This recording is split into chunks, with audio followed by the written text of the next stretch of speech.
All right, perfect. All right, so I want to welcome everybody out to Laidlaw's Harley-Davidson, Episode 3.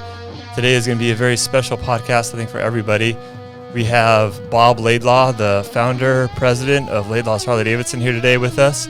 So happy to have Bob here. Of course, I have Keith here as well. I'm excited about this one, Matt. We've been talking about this from the beginning, and we're excited about having Bob here and talking about the history of our dealership and motorcycling in the San Gabriel Valley, and interested to hear all of his amazing stories. I have a few of my own that I want to make sure to remind him of, but super excited time right now. So Bob obviously I owe a lot to Bob, obviously. You know, he's my grandfather. The dealership wouldn't even be here today. I don't even know if I'd be in motorcycles if it weren't for Bob Laidlaw. A lot of people ask me questions on the YouTube channel and everything about, you should do a history video, Matt, on Laidlaw's Harley-Davidson and how it started. So this is kind of a culmination of all those things. We finally got Bob down here, and we're really excited about it. Oh, it's kind of interesting. It's been quite a history in my life, and I think a lot of people would enjoy hearing how it all happened. Let's start off. So I think the big thing is that people want to hear about is, how did you get into motorcycling in the first place? What made you? Let's talk about the steps that lead up to you first buying a dealership and how you got into it. Well, I think we need to go back even a little further than that. If it had two wheels, I loved it and I was involved with it. I remember the first new bicycle I bought. I remember doing a paper route in the morning. I remember all kinds of things that always involved a two-wheel vehicle of some kind. And the first one I got with the motor on it was a Powell motor scooter that my dad had that I run it out of oil and put a rod through the side of the case. So I learned the hard way that you had to take care of them different than that. But it's been a real experience to do all the things that I've done over my life with the two-wheel vehicles. So I have one story about that, Bob. If you told me a story one time about being very young and riding a tricycle down to the store from your house. You left your house in the morning or something, and your mom was like, "Where have you guys been?" And you and your brother Malky, I think, were off on some tricycle mission to the store to get candy or something. I think you remember telling me that. I had a tricycle that had great big wheels on it. It used to go like the wind.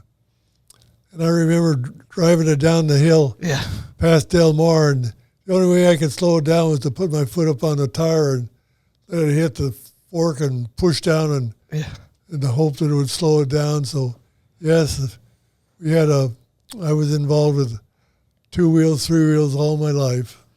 So, Grandpa, while we're talking kind of about your childhood, like, what kind of a childhood did you have? I usually refer to you as a guy that started with nothing, built, one of the most recognized dealerships in the world. And, can you talk a little bit about, growing up in the time, and you grew up in the Great Depression, if I'm not mistaken. I think we need to start a little earlier. My mom and dad never gave me any money.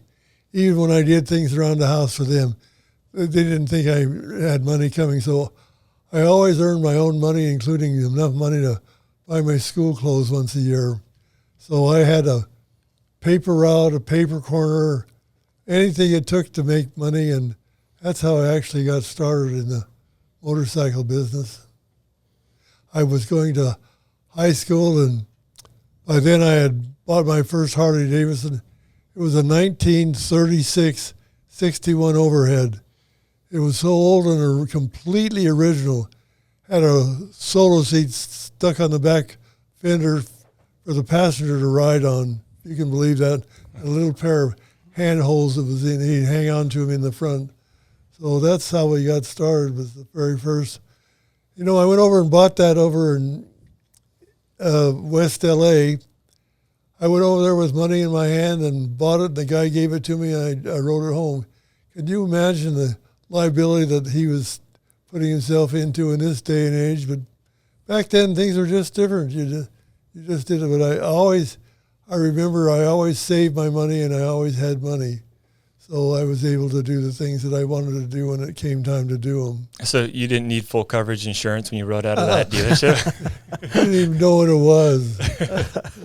So your dad, I think, has a cool story too, and this kind of just gives us an idea of the period in which you grew up. So your dad drove around downtown LA in a horse-drawn carriage, and he sold soap, right? Is that? He worked for the White King Soap Company, and he started delivering soap down in the LA immediate, right in the city area. And he had a horse and wagon when he started, and later on they got him a truck, and he started delivering it with a truck. So yeah, he started delivering soap in Los Angeles with a horse and wagon. Very cool.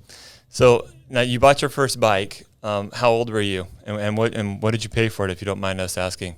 Trying to think, but the very first Were bike. you around 12? In those days, you could get a driver's license at 14. And so did you have your license when you bought your bike? When I bought my first motorcycle, I had my license. Oh, did you buy a bike and hide it? Yes. Yeah. Because your parents didn't want you to have it, or why'd you do that? That goes along with one of my favorite Bob quotes. These are beg for forgiveness and ask for permission. He's always told me that my whole time I've been here, and I've carried that with me forever. Yeah, I couldn't have a motorcycle, so I bought one, and I had to keep it up at my friend's house, Kenny Mead. He lived there in Monterey Park, a few blocks from me. So my mom kept seeing us ride this bike together. So it was an old Indian, and one or the other would be doing the driving, the other one would be doing the shifting. It was a team effort to ride that bike up and down the Garvey Boulevard. But my mom kept seeing me on that thing, and so finally I got one that I brought it home and took it apart. But I remember one time I had a Powell motor scooter that my dad had, and I took the carburetor off of it, and I was on the sidewalk in front of the garage, and I had that carburetor all apart on the bench on the cement, and my mom walked by and she says, "Bob, you'll never get that thing back together again." Well, it wasn't true. It didn't take very long. It was back together and running fine. So that's kind of how we got started in mechanics. We didn't have any money to spend with anybody else. If it got fixed or got worked on, you did it yourself. Yeah. So I was always mechanical, and my brother Alan worked at a garage on the corner, so I was always hanging around there. So mechanics were just something that I always did and had a feel for. Yeah, and I don't want to jump ahead, but I feel like when you got up and running and started Laidlaw's Harley-Davidson, you did a lot of your own like mechanical repair work, and you knew all the engines, very intimately as far as, how to fix them and everything, which, you can't really say today about a lot of the owners of dealerships and people maybe in sales. So I feel like you were as you were progressing the business in the early stages of the business, you knew those bikes inside and out. Is that correct? I did, because I had one of my own, and I'd taken it apart, and I'd bought a couple and repaired them and bought them, sold them. I remember there was a guy that I bought a bike from. He was out at San Gabriel Boulevard drinking one night and running through the train. The train was coming, and he run into the engine of the train, and it killed him. So, one thing I've never smoked a cigarette in my life. I've never drank a can of beer in my life. That's one thing that we've never did. So that part of my life was always a little different than most of my friends. Yeah, that's great. Mm-hmm. So going back, so your first bike you bought, it was an Indian that you co-piloted with your friend. Is that right? And then you bought a 1928 Harley-Davidson after that. Am I getting the time frame? Well, it's not quite right. I had 3 Indians before I got my first Harley-Davidson. So you're an Indian guy before you were a Harley guy. Interesting. And then now you've moved over to Harley. Now you're a diehard Harley. What's your opinion of Indian nowadays? Well, it's totally different than it ever was back then. But I had an Indian pony, and then we got an Indian Scout, and then we bought an Indian shaft drive. The Army authorized Harley-Davidson and Indian to both build a shaft drive when they thought they needed one down in the desert. So I had a shaft drive that I rode, and it was a V configuration, and it was like the Moto Guzzi was, and Harley-Davidson was a flat engine like the BMW was. So yeah, I had one of those, and I got it and rode it for a while. And I remember one time I was up at high school and outside the shop, and I thought I'd kind of burn me a little half circle, and I leaned it over to to get ready to go, and my knee touched the spark plug because the cylinder was hanging right out there. So the shock came right through my hand, so I popped the clutch. Popped the clutch, wasn't ready for it at all, but anyhow, we survived a lot of crazy things that we used to do. They didn't have the safety features on the bikes back then that they do nowadays, right? There was no cover on that spark plug. It was just right raw open and got to my knee.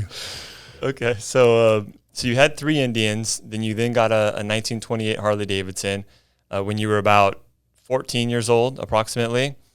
The first Harley-Davidson I bought was a 36, 1936. Okay. That was the first time Harley ever built an overhead valve to sell on the market. So I bought that 36 and brought it home and was full dress at the time and immediately tore it down and made a chopper out of it. We called them choppers in those days. Those are the original choppers back in those days.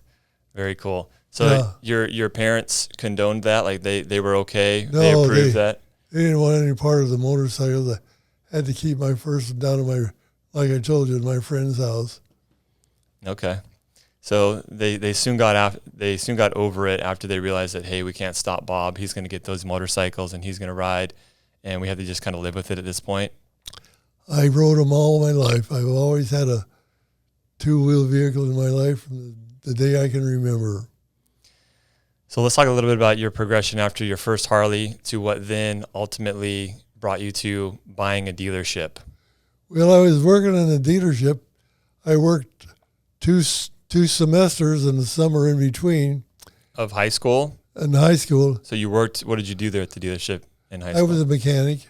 First I started as a wash boy, grunt, so I washed bikes, and then but because I had enough knowledge, he had a mechanic that was working for him, and the mechanic left. And so he said, Bob, why don't you come down and help me a little bit? That was Johnny Gerrich, the guy I bought the business from. Mm-hmm. So I went down, and I was such a natural, they couldn't believe it. And because I had a bike of my own, then I worked the summer, and then I went full-time when I graduated from high school. And this is a dealership that was on Garvey in Boulevard. Rosemead. And was it an authorized dealership at the time? Did Harley Motor Company recognize this and send them new bikes at the time? They did. A guy named Harry Steele bought a sub-franchise from Chubbuck in Pasadena, Chubbuck Graves and Chubbuck Harley-Davidson. And so he bought a sub-dealership, and he had to pay 10% of every dollar that he bought from Harley-Davidson. He had to creep them off 10%. So when that eventually went away, and we got away from that 10% and had a full-blown dealership. Gotcha. So you started off as a grunt washing bikes. They saw that you were mechanically inclined. You started working as a technician. About how old were you at that time? I was still in high school. So I had, like I said, I was 17. Okay. Now, I know you went away and got drafted, right? Or did you go to the war? Or tell us a little bit about what happened after high school and then getting married and all that stuff. Well, in 1951, I married Frances, one of the smartest things I ever did in my life, to marry her. So that was great. And you went to the war, right? What war was that? Talk about that. I got drafted. It was the end of the Korean War. The Korean War, okay. And they drafted me, and my wife was pregnant with Jerry at the time, and they still drafted me, put me in the Army, and sent me over to Europe. Jerry's my dad, by the way. Mm-hmm. Yes. Jerry was 14 months old before I ever saw him. I came back home, and he walked in the room and said, "Hi, Daddy." That was the first time you ever met him. He said, "Hi, Daddy." First time I ever saw him. That's crazy. So what happened after you got home from the war? You went back to work at the same dealership, or? I went back into the dealership and was working, and I knew I could do better. I could do this myself. And there was a guy over in Pico Rivera that had a dealership, a small one, and I found out it was for sale. So I set up a deal with him, and I told John Gerrich, who I was working for, who owned the dealership, that I was going to leave.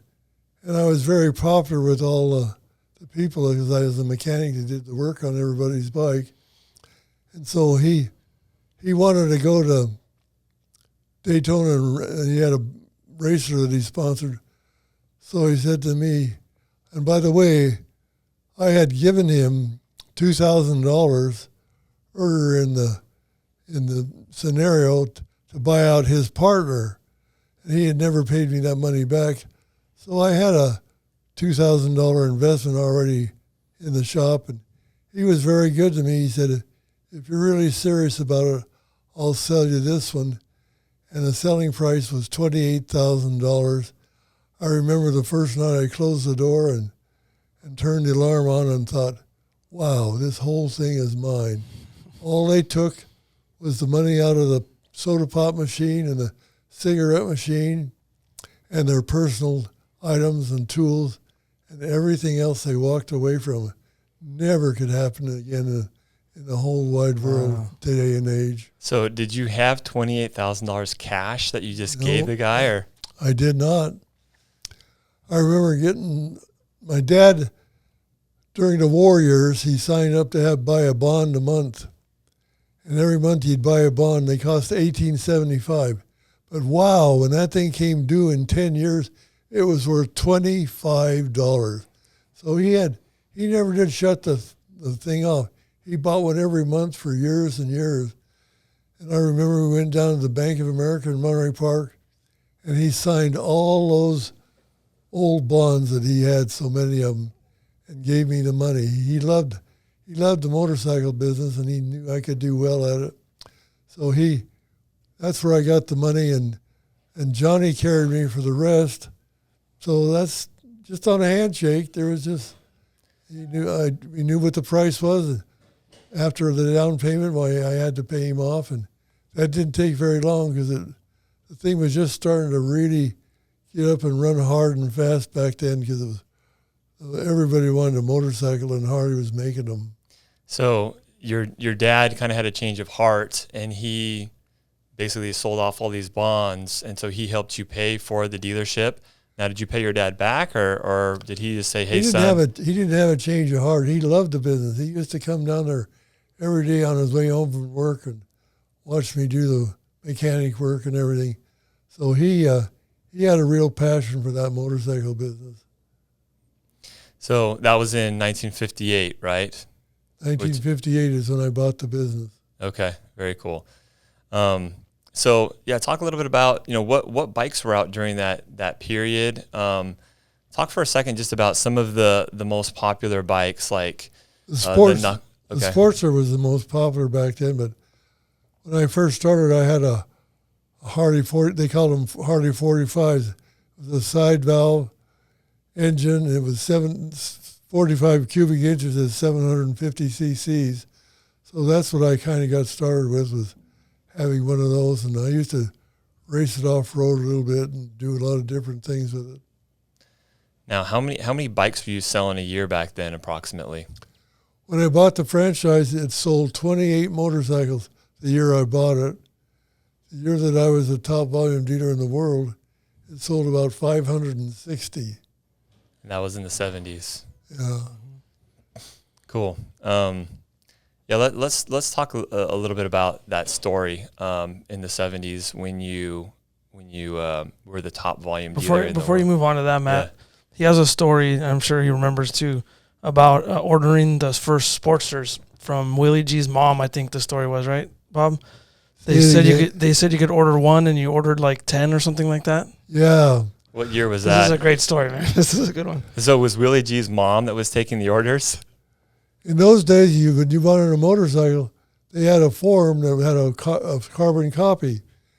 And so you filled out what you wanted and what you wanted on it, and you kept your copy and gave them the other copy.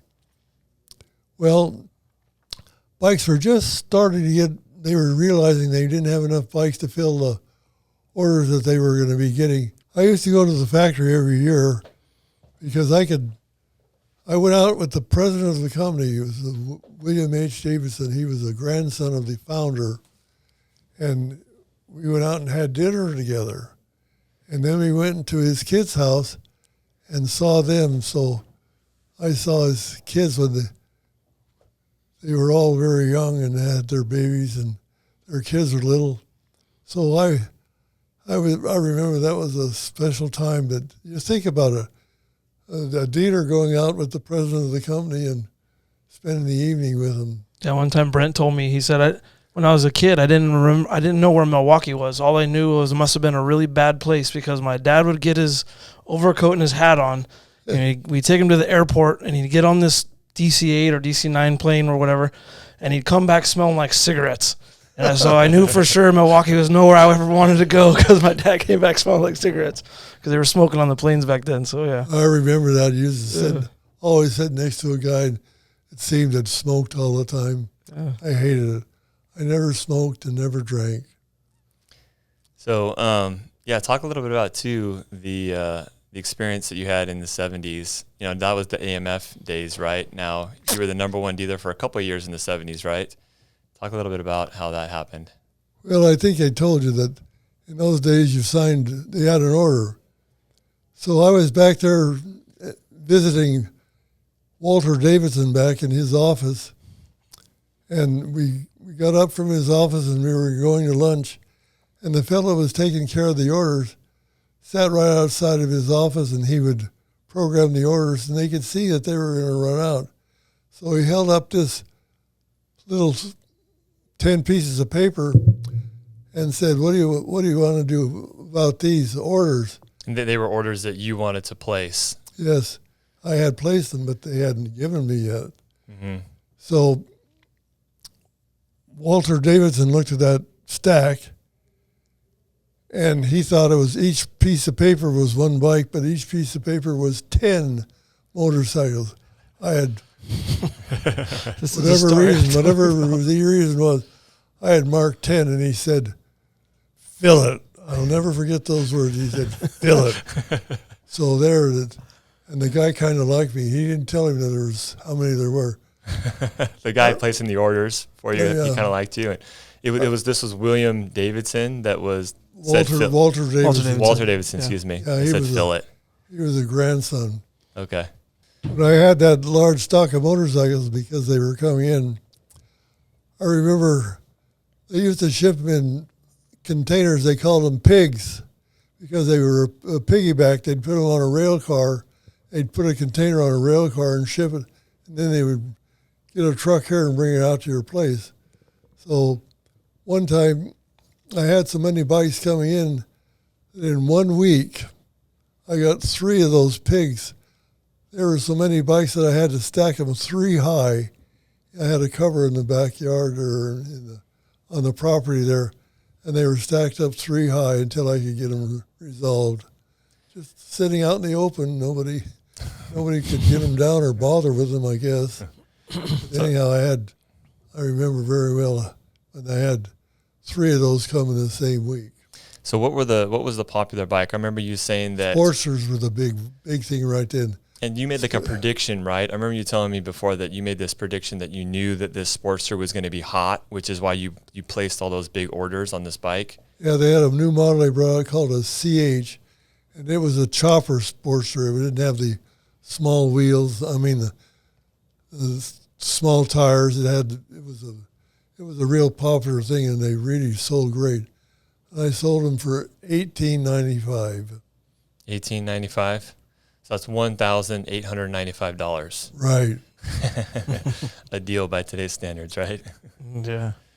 So I think it's an important distinction to make as well. So the original dealership, I know we're bouncing around a lot, but the original dealership you bought was down the street a little bit from what would then be the Laidlaws in Garvey that most people know, which was east down Garvey Boulevard a little bit, and you moved to that building in the early 60s. Is that right? Yeah, that's about right. So you upgraded from the original location. It was on Garvey as well. You went down the street, got a little bit bigger building, and you were there until about 2000, right? 2002, and we moved to this big building in Baldwin Park in 2002. Right. So this is actually the third Laidlaw's location that you've had. When I got in that first location, we rented a building from the bank, and they didn't want to fix the roof, and I hated the rain. Every time it rained, I was down there putting buckets out and trying to keep the inventory dry, the parts inventory, and the water was coming in. And it was just a mess all the time. I just hated to have the rain come in my life. So that was one of the things that prompted you to get your own building? Right. And the property you got in the early 60s That property came up for sale. In less than 2 weeks, we had an into escrow and bought it. I remember the guy that we bought the property from, he and his wife, they were in the throes of the divorce. He called up and he said, "Bob, would you please take that for sale sign down?" He said, "My phone is lit up night and day, and I don't want to have to answer it anymore."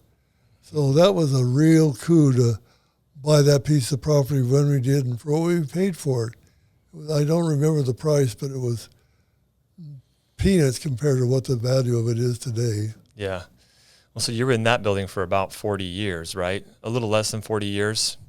And that's kind of where the Laidlaws has spent most of its time. And that's where a lot of these people that come into the dealership and talk about the good old days with Bob Laidlaw, that's the dealership they're talking about is in Rosemead on Garvey Boulevard. Right, underneath the power lines. Yeah, yeah. I remember working there. That's where I first started working for your grandpa and the family. So he talks about rain, right? That we had technicians in the backyard, and there was this like little triangular area where we'd store bikes.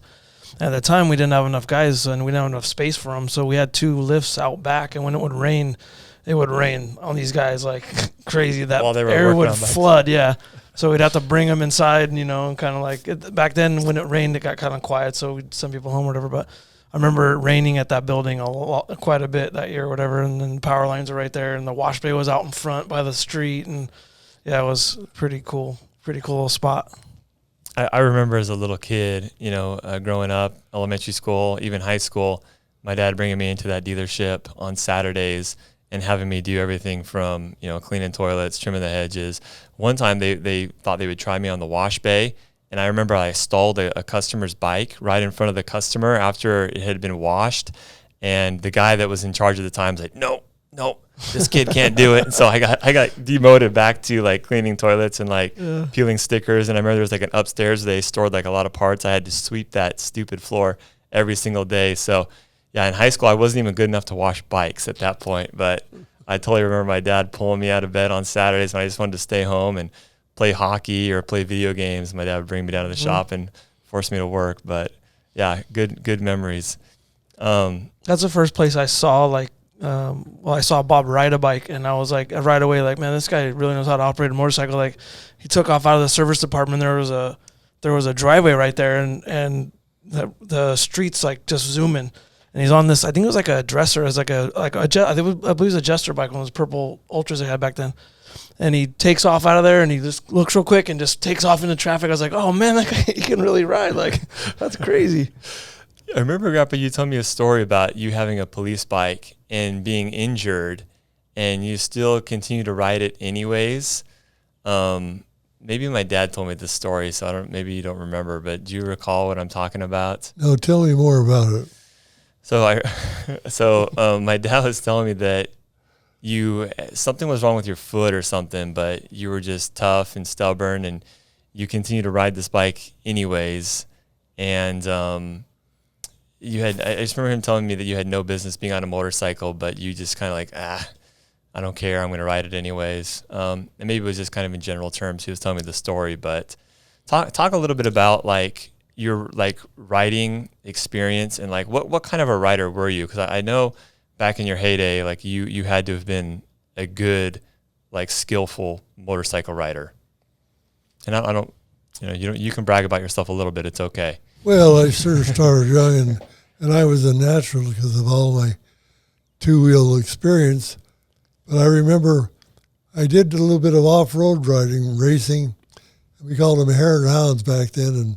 And I remember riding this. I was the first Harley that was in that race that came in. And so I had a lot of experience riding off-road as well as on-road. So it was off-road on a Harley. Yeah. What kind of Harley were you riding off-road with? It was an old 45-inch or 750cc. Like a flathead, yeah. Flathead engine.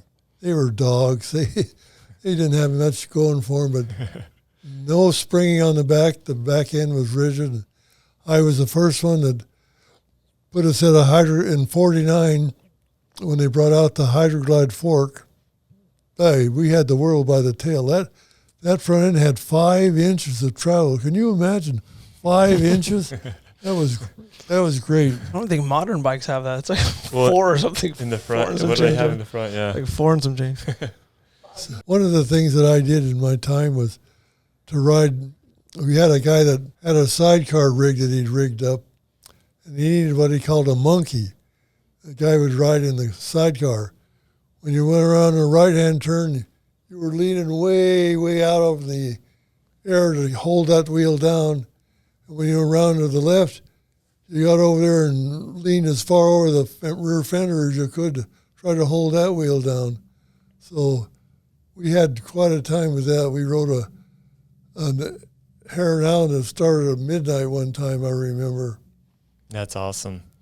One of my favorite stories is when I first started doing finance here at the dealership and doing the paperwork on the bikes.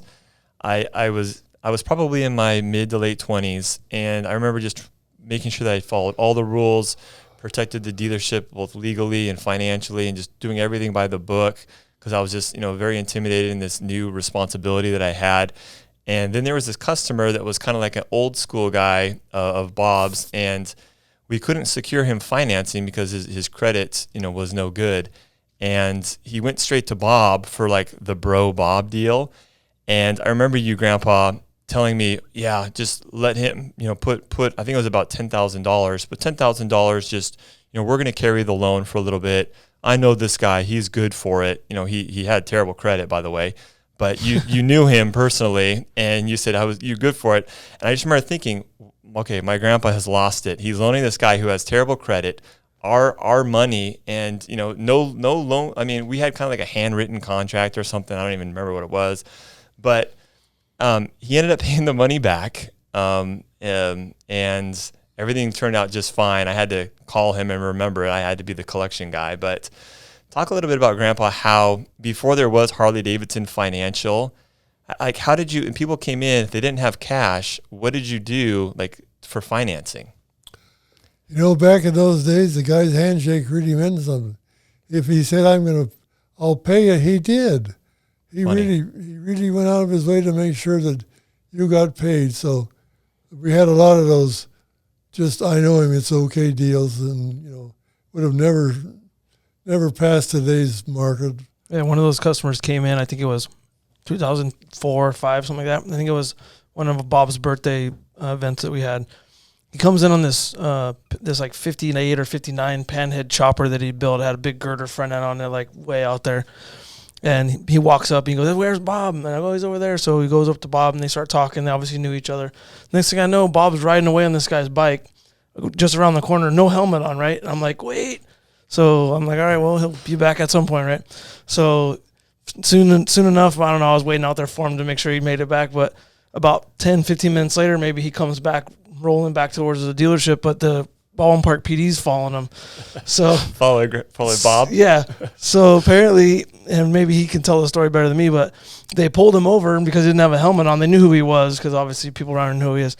And they said, "Hey, Bob, you can't be riding without a helmet." And he said, "Oh, yeah, I know. I own the dealership. Follow me." And he just took off. So they followed him back just to make sure he made it back. And I talked to the sergeant, whoever it was following him. And he's like, "Oh, I just want to make sure he made it back to the dealership." Okay. No talking ticket. It was one of those customers that Bob's known for life and, probably financed him at some point. And the guy come down for his birthday and wanted to show Bob his bike that he bought from him way back when. So it was pretty cool. It was a pretty cool day. Yeah. Things were a lot different back then. Yeah. So one of my favorite stories, Grandpa, is one that my dad tells where someone didn't pay back their loan. And the way my dad tells it is you guys were coming home from church and you had the entire family in your car and you had to do a repo of this bike. Can you talk about that for a second? You'll have to help me out. I don't remember that. Well, you were telling me that you had to cut the lock and you replaced the lock with a brand new one. Oh, that was a separate incident? That was a different bike. I got that out of the guy's. He was over in West L.A. there. Well, so it's safe to say that you would do your own repos, though, right? Like once in a while. So Yeah. tell us what you would do. A guy wasn't paying. Maybe he was a month or two late on his payment. What did you do? What was the next step at that point? I remember we used to go get them when we were. Right up in his driveway and looked around. So Bob's wife, Frances, is talking. Raised up the door of the garage, and there it was in there. So I was scared to death. yeah, so as recalled by Frances, my grandmother, Bob's wife, recalling a story that my dad would tell me, they would drive right up to the guy's driveway, park the car in the driveway. Bob would open up the garage, clip a lock if he had to clip the lock, and just help himself to the motorcycle and just pull it out. It was his and bike, put it, Matt. Yeah, yeah. On Just put the bike on the back of a trailer and just go off with his day like this is part of business. That's just how it was. You don't pay, I'm taking the bike back. Which by today's standards, we have repo companies and there's all kinds of conflicts when that type of thing happens. But Most of the time they came back in and redeemed them. They were just in a hard spot, and they'd be late on their payments and wouldn't. If they would come in and talk, we could work it out. But when they stayed away, that's when you just took the bike. I think that's so awesome. You did your own repos. That's very cool. It's great. Let's talk a little bit about nowadays. I feel like some of the older engines, like the knucklehead, the panhead, and the shovelhead, have kind of been like immortalized. Where there's a lot of guys that collect those bikes now. What can you tell us? You don't have to spend too much time on this, but what can you kind of tell us about those engines? I always find it very interesting when you talk about the certain quirks or maybe problems. What were the problems of some of those engines, and maybe what were some of the strengths, and what did they bring to the table as compared to its predecessor? You want to talk about some of the old engines, like those the knuckle, pan, or shovelhead engine? Well, they're all the basic 1936 overhead. That's been the standard forever. They put different top ends on all of them, different kinds of cylinders and heads, but it's always goes back to the very original basic, and they're still that way today. That old original 36 design is one that they're living with as part of the history of Harley-Davidson and production. Yeah, the 45-degree V-twin's been around. That's what he's talking about. And I remember it wasn't too long ago, him and Jerry were in the back of the shop working on a guy's flathead that he brought over. And I can't remember what was wrong with it. I think it had a transmission problem or something, but it was there for a while. They got it fixed. But then Jerry went and rode it, and Bob was there waiting, and Jerry comes back, and Bob says, "How'd it go, Jerry?" And Jerry said, "It runs pretty good, Dad, but it smokes a little bit." And Bob says, "Well, it's entitled to, Jerry." That was the best thing ever. Oh man, that made my whole day. It's entitled to. What are, as you've been in this business for so long, what's a bike or bikes that stand out to you as like, hey, I'll always remember that motorcycle when it came out? When Harley announced that bike, that was the bike that was awesome. Well, the one that I'll never forget is the very first Harley I bought, which was the 1936 61 cubic inch overhead valve. That's the basis of all the engines that they've ever built, including today's production. Talk about racing a little bit, Bob. Remember, what was his name? Joe Smith? Was it Joe Smith, the drag racer? Yeah, there are two aspects of it that are really been in my history. One of them is drag racing, and the other is all of the work I did with the California Highway Patrol. Yeah. The drag racing was something that I met a guy, had a customer come in, and his name was Joe Smith. And he had an old knucklehead that he raced at the drag races. And I remember going in the back room and finding a front end that came off of one of our little 165 cubic inch, a small Harley-Davidson, and I gave that to him, and he put it on the front of that drag bike. Crazy. Just to think it might handle all right. So that was the start of that. And then they kept getting faster and faster, and I began to sponsor him more and more. And we set some records that was for years and years is still standing. There's some pictures around the dealership of him on I think it's a shovelhead, like top fuel shovelhead motorcycle. Dude, amazing history. That's right. Yeah. Speaking cool. of pictures, Grandpa, there's one on what we call our wall of fame, where we take people who buy bikes here, we take their picture against that wall. There's a picture of a receipt of you buying bikes. I believe you telling me it was somewhere on the East Coast that you bought all these bikes and you loaded all these bikes onto a truck and shipped them back to California. You want to talk about that for a minute? Yeah, that was an interesting thing. When bikes began to get scarce, Around what time was this? gosh, I'd have to think a while to figure out which year it was. But 60s? the bikes began to get, the guys came from overseas and bought everything up in California. So I somehow I put an ad. I don't really remember just exactly how I got together with this guy, but his name was Walter Cole, and he had a Harley-Davidson franchise back in New York, and he had these bikes. He would he would sell a new motorcycle, but he would never get rid of the trade-in. It was all around there. So I went out to talk to him one time. And I said, well, where are the bikes? And he said, well, they're all out there in the field. He said they fell over in the mud after a while, and so the grass is growing around, but they're there. and so we dredged all those bikes up, and I put them in a big trailer and sent them out here. And there was a whole truckload of those bikes, and we sold those things like crazy. So you dug them out of the field, pulled the grass out of them, and you threw them on this truck. I remember you told me you stacked them like too high, so they were literally on top of each other. I started putting them in the truck. Well, I only got about 20 or so in there, and we ran out of room. So I went down to the lumberyard and bought these full-size sheets of plywood, went in there and just set them right on top of the handlebars and the seats, and we nailed some things on the side, and we made it a double level, and we brought back 40 bikes in that trailer. I'll never forget that. That's how you make it happen. That's how you make it happen. Crazy thing. So I got to imagine when they got back to your shop, you had to give them a little bit of maintenance work to get them back up to running status. A lot of them we sold just as is. Oh, really? Just boy, they were scarce at the time, so we just sold them. We had a lot of them. People fix things back then. They would just take them home and so put them back together. They'd make choppers out of them. Yeah. So you pulled them out of the mud and then just sold them off to the customer. A lot of them. I fixed some of them myself. But wow. There was a lot of bikes. It was like I said, we've got a picture of that down in the shop of that trailer that came. We opened the back doors and there's 2 levels of bikes in there. Yeah. And I did all that myself. That's awesome. Yeah, I've seen the photos. Yeah, talk about the CHP again, Bob. You told me to remind you about that. Well, we started doing CHP work because they were riding Harley-Davidson. So I got the contract to set them all up when they would come. So they'd send out a whole trailer load of bikes, and I'd get them and process them and assemble them because they were in crates.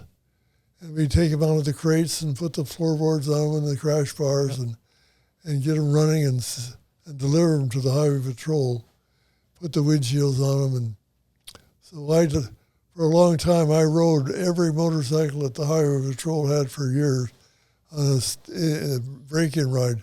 They wanted to go 20 miles before we delivered them. So I put that 20 miles on a whole lot of them. Nice. Talk a little bit about, obviously your sons, my dad, Jerry, and Brent, have worked at the dealership now their whole career.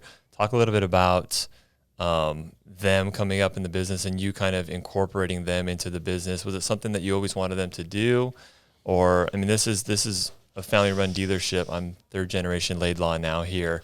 Talk a little bit about, did you always want them to be part of this? Or? Well, Jerry came to work for me first, and he worked there for me quite a while. And Brent had been running this little business, a pool. He worked for this guy that built swimming pools. And so they brought him we brought him into the business, and he was such a natural. He pretty much began to run the thing and took over more and more of the operation. And so he's always been the CEO, I guess is the right word. He ran he took care of all those bikes that we were getting taken care of. Want to talk about your flying experience, Bob? Want to talk about your Flying planes. That was one thing we had in common. My dad was a propeller mechanic for airplanes for a long time. We used to talk about that quite a bit. But I know you were a private aviation buff for a while, right? Pilot. I did love flying. I bought an old airplane that had a wooden wing on it, and I put a metal wing on it. I was the first guy that ever got that accomplished and put it back in the normal category. So that was my flying career, and I always liked flying. It was fun, and we did that. That was quite a feat back in those days. So there's two of my favorite stories with flying with Grandpa. So I've been up in the plane with Grandpa twice when I was really young. And that's when I first found out that I get motion sickness. I get air sickness because we were flying, and then Bob said, "All right, guys, you guys want to see your house?" And then he took the plane and put it on its side like that. And I was like completely sideways. There it is down there, guys. And then my siblings looked back at me, and Bob looked back to me, and they said, "Matt, your face is green. Are you okay?" And I have never been more nauseous in my entire life. And I think I flew one more time with Grandpa, and I got sick again. And I said, okay, I'm done with this flying stuff, so I won't fly with him anymore. But the second favorite story is one time, Grandpa, you had to make a emergency landing a little bit, and you ended up, landing, and the plane kind of propped up on its nose. Is that? Yeah, I had that old airplane, and I was over there going into Burbank, it was, and I was landing, and the motor quit. So I had to land it.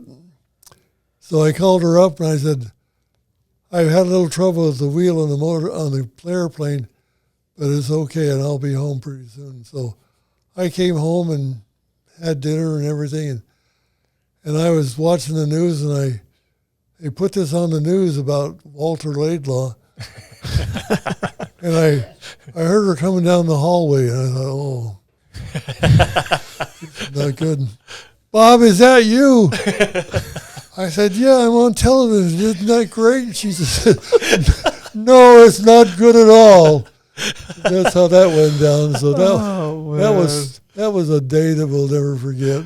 Oh, wow. Okay, so my story was a little bit wrong, but I remember him telling me a story one time about he used to fly to Hemet, I think Hemet, right, to have breakfast with your friends on Saturdays or something. There's like a aviation club, and the gas in Hemet was really expensive. It was way more expensive than in El Monte, so he decided not to get gas, and he had to end up coasting in, gliding into the El Monte airport, trying to get home because the gas is gonna run out. Yeah, I remember flying the airplane in, and it took more gas than it was supposed to hold. Yeah. So I made it a commitment right there. That's the last time I'll ever try to stretch my gas in the airplane. Yeah. So I got kind of two closing questions. One, as you look back at your entire career with Harley-Davidson, how would you describe it? Any regrets? Anything you do differently? Kind of your professional life as a whole. How would you describe that to everybody? It's been a great ride. I'll tell you, Harley-Davidson has really been good to me and my family, and I'm blessed to have all the history that I have in that. Family business for over 60 years now, right? So it's like 62, 63. Yeah, it's about 62 years now, right? You've been a dealer. And one of my proudest moments in my career was 2008, and Bob it was the 50th anniversary of the dealership, and we, as a management team, we made a decision early on. I don't remember if we told Bob this or not, but we decided we wanted to win the Gold Bar and Shield Award, which back then that was the top Harley-Davidson dealer award. They didn't have platinum and diamond or whatever they have now, but we made a decision as a management team, with Brent and everyone at the time too. We wanted to be there at the dinner at the dealer show for Bob's 50th anniversary and have the Gold Bar and Shield Award and be there when it all was awarded to him. So that was one of my biggest accomplishments or big moments of my career doing this. That was a really good time. There's a picture around here somewhere of it. But yeah, it was a really cool experience to be there with them when they gave them all that stuff. So it was neat. what would you attribute? You know, I look at you as someone who's been, you know, a very hard worker and someone who's been very successful. What would you attribute your success, you know, having come from, you know, delivering papers, you know, literally nothing, to, you know, where you're at today, having a, you know, successful dealership and everything else? Like what kind of traits, or what would you attribute that to? Like what things have you done in your life or prepared in your life that you'd attribute that success to? I'm just a very blessed man. I have been really blessed to have all that I've had over the years. That's, yeah, great answer. Humility. That's what he's always been super humble. Since like one of the other things that Bob always tells everyone, and it sinks into you when he tells you, he says, "I appreciate you." Like, he looks at you and says, "I appreciate you," and he says that to a lot of, you know, people that work here when they do something, you know, special or whatever, and that's made a big impact on me. So yeah. One of the things that I admire about you, Grandpa, is the fact that of how frugal you are. You know, growing up, we would come over to your house and we would show you our report cards, and we were always really excited, like if we got A's on our report card, because you'd give us $1 for every A, and I think on our report cards you'd give us $5 for every A that we got, and so you spoiled us a little bit in that. But I remember you always telling me, you know, there's certain things, you know, you said you'd always be very cautious of how you spent your money, and in counseling us on how to spend our money, you always counseled us to save and be very frugal. And if I'm correct, I don't even think you've owned a brand new car in your life, have you? I mean, you're always, you know, acquiring used vehicles. You're just always very frugal. Can you comment a little bit about, you know, your frugality and kind of how that's played a part in your life? Gosh, I forgot about that, but I don't know, hon. Have you ever had a new car? I don't remember one. I think maybe my dad and my Uncle Brent bought a new car for Grandma against kind of you knowing. The one we have now, they got it. Yeah. Yeah, I don't know the whole story, but I think they bought it in the same color to hopefully sneak it past Bob, so he wouldn't know, he wouldn't realize it at first. I just drive anything that Yeah. bring home. Well, and another thing I love talking about Bob about is the toilet paper tutorial. Bob has taught us how to use the minimal amount of toilet paper to wipe your butt with to save the toilet paper. You know, you pull off 2 squares, you fold it, you wipe once, and you fold it again, and you wipe again. I don't always adhere to that advice, but That's a good tip that nowadays, toilet paper shortage and everything's going on, yeah. That's exactly right, Keith. I'm glad you brought that point up, because you just never know when some of these old school tactics might come in handy. Yeah, you know, you have a shortage of toilet paper. But Still frugal. yeah, he's going to be frugal his entire life. That and when I first started driving, my grandpa, and I think a lot of my cousins can tell the same story, he got in the car with us and he kind of gave us his tips on how to drive. And one of the tips is he said you always have to imagine like there's an egg under your gas pedal, and you don't want to crack that egg under your gas pedal. And he said, if you're stepping on the gas, you're spending money. If you're stepping on the brake, you're spending money. And so you want to use those 2 pedals as little as possible. And, you know, when I was say I was going down the freeway and we got to go to the exit, he'd motion for me to get off the gas pedal at that point, because you can coast and gradually slow down and not need to use the brake. But I'll never forget those driving lessons that you taught me, Grandpa. And everything from, you know, oil changes, just everything that you do or that you teach us to do or help us do has always been about being frugal. You know, whether it be, I remember when we went away to college, helping us source furniture. Even my house I have right now, I have furniture that you got somehow for free. And I don't always know where you get it, but I just always kind of respected that about you. And I'm not as frugal as you are, but I feel like a lot of that has rubbed off on me. And I feel like, you know, and my dad too, I think my dad is very frugal. And I appreciate that I guess skill or mindset, if you want to call it that, just because I feel like in nowadays we live in a world where it's all about abundance, it's all about spending, it's all about consumerism, and just being able to acquire some of these things without necessarily dropping that money, I think is something very cool and something that I cherish, having learned at a young age. So that wasn't so much as a question as me just, something about my grandpa that I value. In any other parting words, Grandpa? It's been Well, what you're just saying, my motto has always been, if you save $1, you made $1. Yeah. I've been blessed in a good life and a good wife and a good family. It's been a great experience. I love coming down on the shop on Saturdays and seeing my old friends. It's always been a good place. We can't do it anymore, but anyhow. One more thing while you're on that note, it's crazy to me. Like, I still get people coming in all the time that say they have their stories about the good old days or when we were in Rosemead. They'll say, when I was a little, I can't count the number of times people have come in and said, when I was a young boy, I had no business being in a Harley dealership. I couldn't afford a Harley dealership, but Bob Laidlaw let me come in and look at the bikes, and it was nice to me, even though I was 15, 16 years old.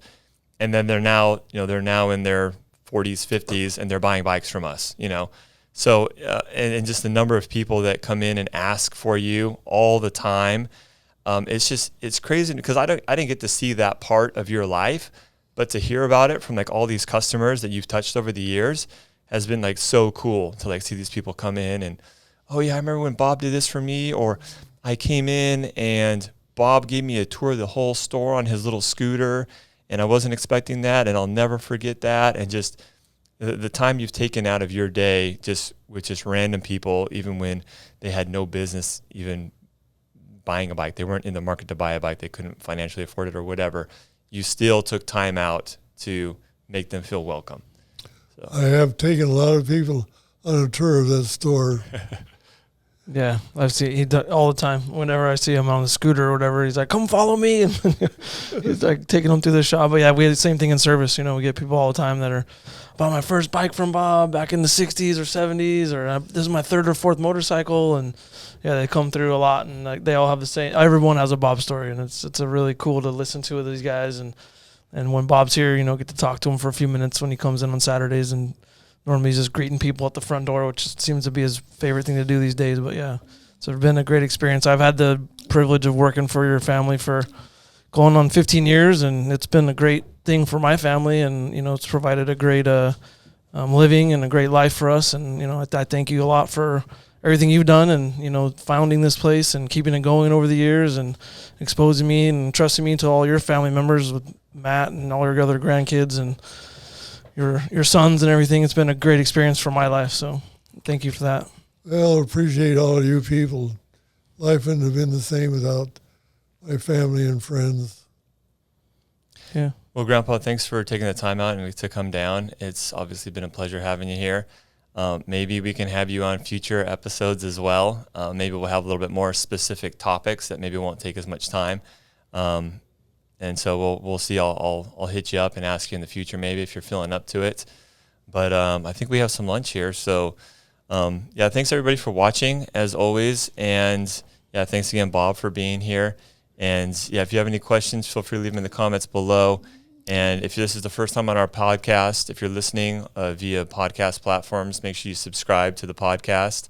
And yeah, if you're watching on YouTube, like that video and subscribe. Thanks a lot, guys, and we'll see you on the next one. All right, bye-bye. See ya. Great, thank you. So as you guys know, we usually like to do a tech talk with every single podcast where Keith goes into, in depth about a topic that's pretty popular, but because of the nature of this podcast, we weren't able to. Yeah, we had a good time talking to Bob, but we went a little bit long, so he had some good stories to tell us. So we don't have time for this time, but I just wanted to clear up one thing from last time real quickly. I read some of the comments, and I did fail to mention the new Harley-Davidson heavyweight synthetic transmission oil last time. I did that kind of on purpose. I didn't have a lot of data on it. I didn't have a lot of feedback yet. It's kind of a new product. Since then, I've talked to a few customers, as well as we have a few employees that we've put in that oil in their transmission and with good reviews. So I've since then updated my recommendation to synthetic Syn 3 oil in the engine, Formula Plus in the primary, and the new Harley-Davidson heavyweight synthetic in the transmission. So other than that, yeah, going forward, we had a lot of questions about performance items. So I thought it was best to break that up. So over the next 4 podcasts, I think we'll start with kind of what natural progression of stage 1, and then we'll kind of the second one, stage 2, stage 3, stage 4, and so on. And then we can kind of get into if people have specific questions about other stuff outside of the Harley realm, we can talk about that too. But we just wanted to let everyone know that we didn't forget about it. But yeah, we're gonna forward it to the next series of the next 4 podcasts. So thanks for listening, everyone, and keep the comments coming, keep the suggestions coming, and we got a lot of cool stuff coming up. So tune in next time. Right on, guys. See you next time. See ya.